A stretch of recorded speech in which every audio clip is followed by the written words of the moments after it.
मनुष्य जीवन एक नदी के धारा के समान है। जैसे नदी में पानी के साथ साथ या नदी के धारा के साथ साथ बहुत से चीजें, टूटी फूटे कुछ चीजें या कुछ पेड़, कुछ मृत शरीरें बहती हुई चली जाती हैं, पर वो कभी रुकती नहीं।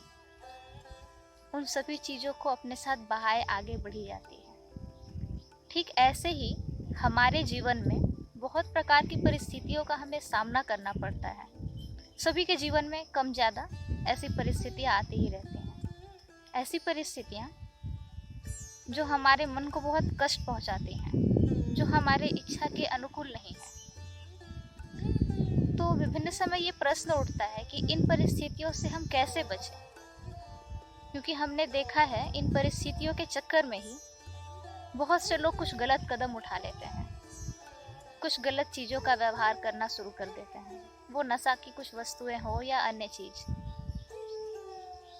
तो ये एक विषय है कि हम जिस चीज से बचने के लिए दूसरे उपायों को अपनाते हैं या दिन भर उन विषयों के विषय में ही सोचते रहते हैं, उन परिस्थितियों के विषय में ही सोचते रहते हैं, वे परिस्थितियां हम पर और हावी हो जाती हैं, हम और अधिक कष्ट पाते हैं।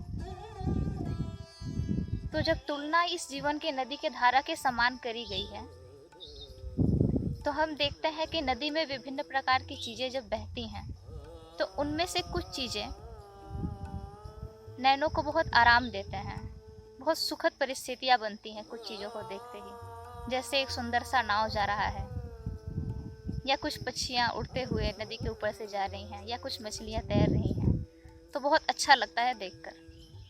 परंतु उसके विपरीत यदि हम एक अचानक से किसी जीव का, किसी पशु का मृत शरीर देखते हैं, तो वो जैसे हमारे मन के प्रतिकूल होता है, हम वो पसंद नहीं करते हैं। तो ऐसे में हम क्या करते हैं? हम क्या उस नदी से उस वस्तु को हटाने जाते हैं?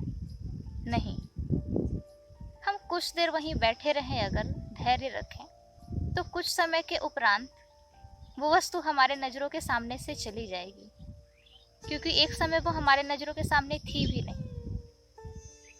वे बहते हुए आई थी और बहते हुए चली भी जाएंगी। या फिर नदी के किसी दूसरे कुल पे हम देखते हैं जहाँ कुछ अच्छी वस्तुएं हमें दिखें, कुछ अच्छी परिस्थितियां हमें दिखें, तो ऐसे भी अगर करें तो भी वे मृत शरीर जो है हमारे नज़रों के सामने से चला जाते हैं। ऐसे ही उन परिस्थितियों की भी विषय हमारे सामने आती हैं। कुछ ऐसे दुखदायक घटनाएं, कुछ ऐसे विपरीत परिस्थितियां जो एक समय नहीं थी और हम उस परिस्थितियों का सामना अभी कर रहे हों, तो एक ही प्रश्न बार बार उठता है कि इनसे बचे कैसे। अभी तो YouTube उपलब्ध है, हम उनमें उन उपायों को ढूंढते हैं कि हम उनसे कैसे बचें।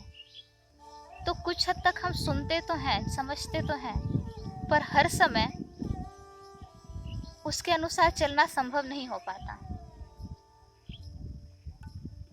तो हम करें क्या ऐसी परिस्थितियों में? तो हमें स्वच्छ विचार करनी चाहिए, देखना चाहिए कि वास्तविकता है क्या। ये परिस्थितियां तो ठीक उन्हीं वस्तुओं के समान है जो नदी में बहते हुए एक समय आए थे और जो हमें अच्छे नहीं लग रहे थे, और आज हमारे कुछ समय बाद हमारे सामने है भी नहीं। ऐसी ही ये परिस्थितियां आपके सामने जब आती हैं, आप कष्ट पाते हैं, तो थोड़ा धैर्य रखें या उन परिस्थितियों से उदासीन हो जाएं, उनके विषय में और अधिक ना सोचें। आप दूसरे कार्य में लगने का प्रयास करें। आप स्वयं ही देख पाएंगे कि कुछ समय बाद ये परिस्थितियां आपके सामने नहीं हैं। वो कष्ट जो आप पा रहे थे अब धीरे धीरे कम के तरफ है और कुछ समय बाद बिल्कुल नहीं रहेंगी। क्यों? क्योंकि आपके पिछले समय की भी ये अनुभूति अवश्य ही होगी, किसी न किसी विषय को लेकर या किसी परिस्थिति को लेकर, कि आप बहुत दुखी हुए थे। पर उन समय जो दुख प्राप्त हुए थे उन वस्तुओं या उन परिस्थितियों से, वो दुख आज तो नहीं, आज बस उस दुख की यादें रह गई हैं, यादें ही शेष हैं। तो इससे यह सिद्ध होता है कि वे परिस्थितियां भले ही उतनी नाजुक ना हो हमारे हृदय के लिए, और ये जो उपस्थित परिस्थिति है ये बहुत अधिक नाजुक है, पर है तो परिस्थिति ही, तो ये भी एक समय गुजर जाएगी, नहीं रहेगी ये परिस्थिति हमेशा।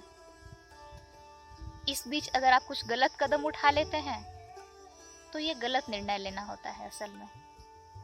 कुछ धैर्य और थोड़ी उस परिस्थितियों से उदासीन हो जाना। हम तो जानते हैं कि मन की परिस्थितियां ऐसी ही हैं, यही मन की प्रवृत्ति है।